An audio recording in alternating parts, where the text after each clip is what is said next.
We're going to cross now to our reporter, Dheepthika Laurent, standing by for us in Nice.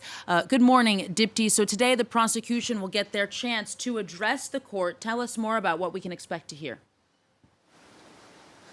Well, Aaron, this Wednesday will mark a new phase in the trial. Lawyers for the hundreds of plaintiffs involved in this trial, the trial of the Nice attacks that's actually taking place here in Paris, will begin their final arguments. Around 80 lawyers are expected to partake in these closing arguments that'll last for the next 7 days or so. And they've actually organized their closing statements into three major themes, if you like: the victims' perceptions of terrorism, the injuries sustained from that terror attack in 2016, and the enduring pain that victims have suffered as a result of that terror attack.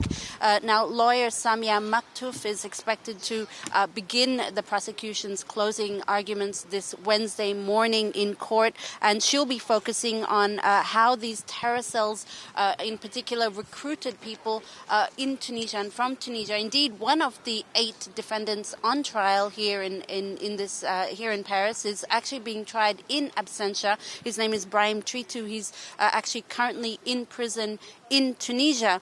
Now, this trial has certainly had a lot of key moments. Last month, we heard from numerous victims and witnesses who gave their accounts of that fateful night on July 14, 2016, whether they were simple bystanders or actively involved as victims in that attack. The trial was marked notably by the number of children and minors who also gave their statements to the court. They wanted to testify and give their experiences of what it was like that night. More recently, lawyers questioned the defendants, 3 of whom are accused of terrorism and face up to life in prison. The other 4, the so-called Albanian group, are all Albanian citizens. They're facing lesser charges of arms trafficking, but not terrorism.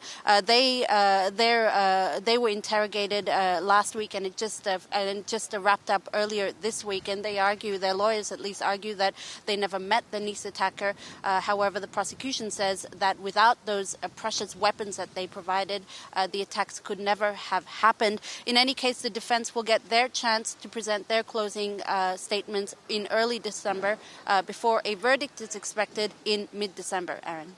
Dheepthika Laurent at that special court in Paris. Thank you very much for that update.